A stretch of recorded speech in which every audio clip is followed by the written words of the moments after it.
Hey guys, what's up? I thought I would do a quick review of the Avengers Epic Collection, Volume 10, The Yesterday Quest. Yeah, I read this like a month ago. I just didn't get around to reviewing it, but I thought it'd be kind of fun. Maybe just as a kind of archive, I guess. All right. So the Epic Collections, if you don't aren't familiar, are these basically like thick trade paperback Marvel collections of their classic stuff, from the 60s until the Onslaught saga, so like the 90s, collected in comprehensible thick trade paperback form of their, Spider-Man, Avengers, X-Men, stuff like that. Anyway, so I'm doing volume 10 today, The Yesterday Quest, which collects, among other things, primarily Avengers numbers 167 through 188, as well as things like annuals and other relevant material. Yeah, so that's pretty exciting. Yeah, it's basically, this epic collection is basically split into two big storylines.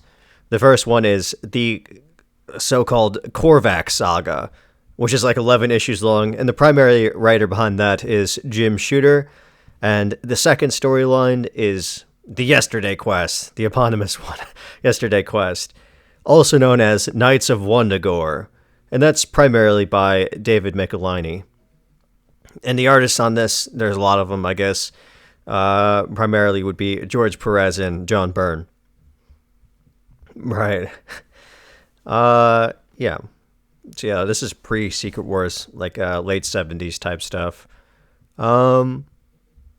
Yeah, I guess we'll start with the Korvac saga. I was the so-called Korvac saga, I said, because most of it's not really okay. Let me explain. Let me take a step back, okay?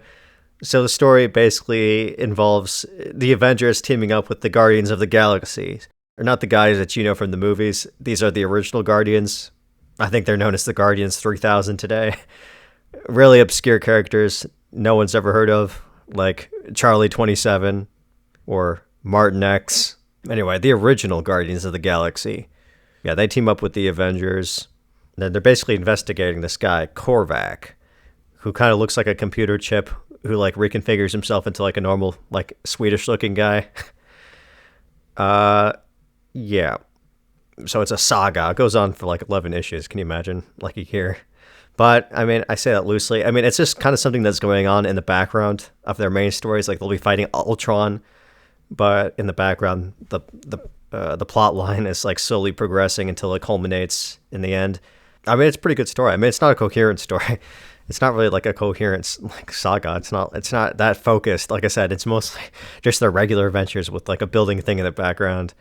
But it was fun. It's just good. It's just good classic Avengers fun.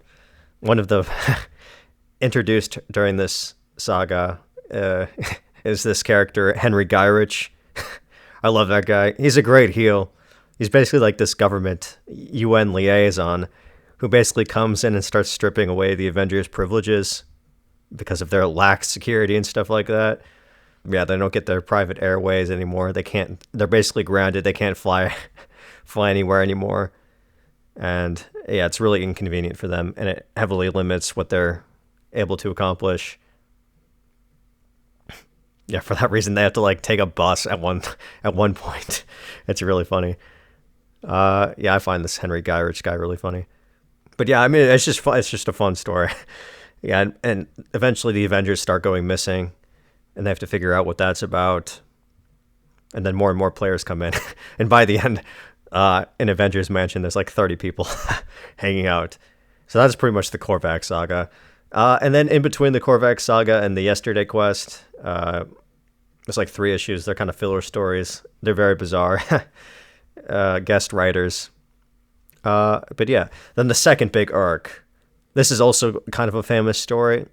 It's kind of like the retcon of the Scarlet Witch and Quicksilver's origin story. It basically cleared up that they weren't actually like the Wizard, the Golden Age heroes, like kids. So it kind of cleared that up. It doesn't make that much sense still. It has to do with this Wundagore Mountain and the High Evolutionary and Well, I shouldn't say that. That's going to muddy the waters. Um, yeah, basically, it's just a whole mess. Okay, but it basically heavily implies that they're the kids of Magneto and this gal named Magda. That's all you need to know. That's where this is established. It's a major retcon, but most people kind of accept this as like the definitive origin story for them.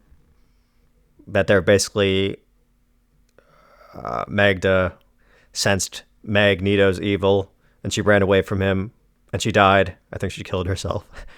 And yeah, I'm just gonna skip the whole wizard stuff because it becomes redundant and kind of convoluted. And eventually, this guy Django Maximoff basically raised them until they ran away after a village fire and forgot about him. Yeah. So that's that. I don't know what the story is nowadays in the modern day. I don't know. Nobody likes it, I know. I'm pretty sure they're not mutants anymore. Scarlet and Quicksilver. And I'm pretty sure Magneto's not related to them in any way. They're probably going to go back. It's just a whole goddamn mess. I don't know what they're doing nowadays, but this story is the one that most people accept. It also introduces the Darkhold. Yeah, Scarlet Witch gets possessed. It also develops, yeah, like I said, the end of the Korvac saga, there's like 30 people hanging out in the mansion. And, well, Henry Gyrich, the government liaison / stooge, basically hand selects the new Avengers team. He like kicks out everybody except like 7 people. And notably for future storylines, not really in this book, Hawkeye and Hank Pym, Yellow Jacket at this time, they get kicked off the team. I'm not like editorializing. Henry Gyrich literally, he puts Falcon on the Avengers, who hasn't been on Avengers. He's just only in like Captain America books, like Marvel Premiere, maybe. I don't know. He puts him on the team for affirmative action. That's literally what they say in the book. That's not me. They literally put Falcon on the team for affirmative action. I think it's probably more diversity quota is probably the more technical term, but it's really funny. It's so funny. And then Hawkeye, he gets super resentful, and he's like trash talking Falcon in his head all the time. And Falcon is really unhappy to be the diversity hire. And he keeps smarting off. He's very offended. And also, he's a little bit insecure as well that he might be in over his head. It's just really entertaining, really funny. But yeah, I mean, that's pretty much the two big storylines. It's good fun. Would I recommend it? Yeah. I would highly recommend it. I'm surprised how, like, continuity... I wouldn't say it's continuity heavy in a way that's, like, scares off people from reading it, but, I mean, it's crazy. Like, how... deeply embedded with the larger Marvel landscape. Like, for instance, during the Korvac saga, like, the Beast, he, like, fucks off to go to the X-Men story at that time. Yeah, when they got kidnapped. It's crazy. Or, like, yeah, or Quicksilver is always, like, in... I always pronounce it Attilan. I'm pretty sure it might be Attilan, the Inhuman home, because he had married Crystal, the Inhuman, at this point. So it's cool to see, like, Lockjaw's there and stuff.